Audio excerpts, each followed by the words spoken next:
The HyperJuice 4-in-1 MagSafe enabled charger is the best and most versatile MagSafe charger yet. Welcome everybody to Apple Insider. It is Andrew here, and you can find me on Twitter at Andrew_OSU. If you haven't done so already, I implore you to please go ahead and subscribe and enable those notifications so you don't miss a single one of my videos.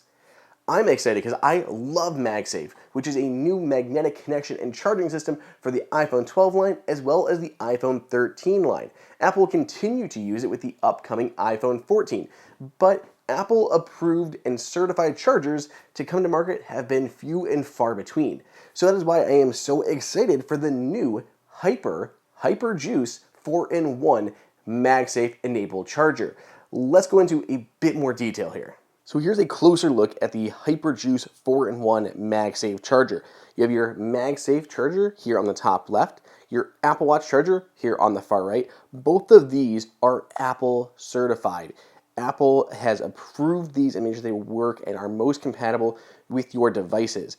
The MagSafe charger can reach up to 15 watts of peak power draw, and the Apple Watch charger can reach a peak of 5 watts. This is not a fast charging Apple Watch puck. They said this started before the Apple Watch Series 7 was announced, so they were not able to include the fast charging modules for the Apple Watch Series 7 in this version of the HyperJuice. Hopefully, maybe down the line at some point.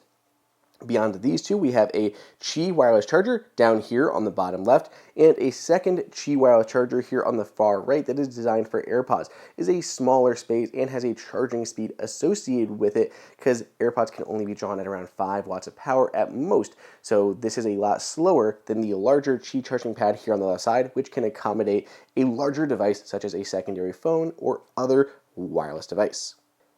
The Apple Watch puck here on the right-hand side, this is fixed. This cannot rotate at all. It is just at that position. But the one for your iPhone and MagSafe, this can move. So you can actually twist it back as well as forward. And what I love about this is I work at a standing desk, and usually with chargers, they'll be facing more forward. I can kind of actually tilt this up, and it's even easier to see while I'm standing versus the others that are fixed forward. So I love the ability to move the MagSafe charger around. Now the bottom of this, a lot of this is plastic, but the body here, this tree part of it, this is all metal. It feels like stainless steel. It's nice and heavy and chrome plated, and I think it honestly looks fantastic. So let's take a look at it with some devices. We can slide our Apple Watch here on that right-hand side. It goes nicely in place, charges there. On the bottom, we can place a set of AirPods. We have those charging, the light just came on. We can place a phone here with MagSafe, start charging that way, and we'll put another phone here at the bottom. This is an iPhone, so 7.5 watts of power coming in over Qi. But what about power input? There are technically two options for power input on the HyperJuice 4-in-1.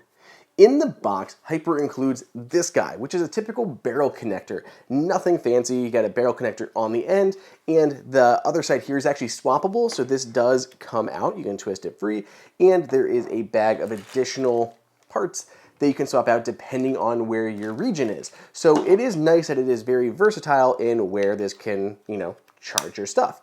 This is a 36-watt DC charger, which should theoretically be enough to charge all of your devices. So let's go ahead and look at that charging breakdown. On the 4-in-1, your MagSafe charger here can get up to 15 watts.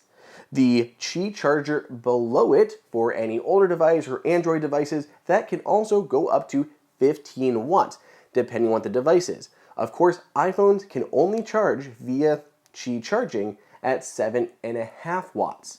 So if you have an Android phone, it could go up to 15, but most iPhones, they're going to cap out at 7.5 when using Qi. Then we have the Apple Watch charger and an AirPods charger.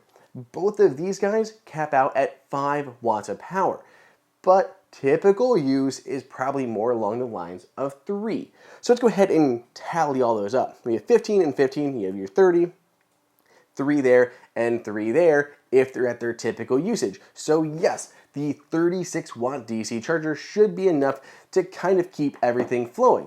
But if you were trying to maximize everything, if this does try to get up to 5, or your AirPod charger does try to get up to 5, you are going to hit a limitation on how much power this thing is drawing.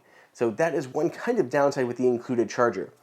For Apple users, it probably won't be a big deal because if you're using this charger down below, you're not going to be hitting 15 watts. You're probably going to be with another iPhone at 7.5, which gives you a little bit more wiggle room with these two side chargers. So for Apple users, likely no problems or concerns whatsoever. But if you were trying to get 15 out of this, you may need more power, which isn't a bad thing because you can actually charge or power this using USB-C. This is phenomenal. So there's that DC input using the barrel connector, but also a secondary USB-C input, which means you can use any USB-C cable and charger that you happen to have around. You need at least 30 watts of power to charge all 4 devices, though you can go a little bit higher. So whatever you've got around, of course, Hyper makes its own GAN chargers, and there are chargers from them that you can pick up.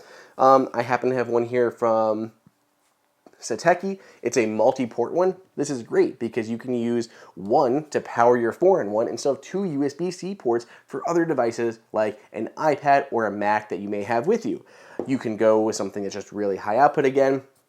4 on this U-Green one, I think it's like a 200 watt charger. Or if you want something really compact, GAN chargers are fantastic. 30 watt here from Nomad, just a little guy. Again, Hyper has some options too, so you really have a lot of choices with USB-C. And you're already using USB-C for other stuff, so it makes sense. You can bring that single USB-C cable, leave the DC connector at home, and power up your HyperJuice 4-in-1 MagSafe charger.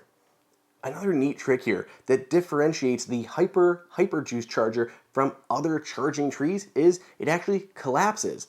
That's right, it folds completely flat, so you can go ahead and just stick this in your bag and take it with you.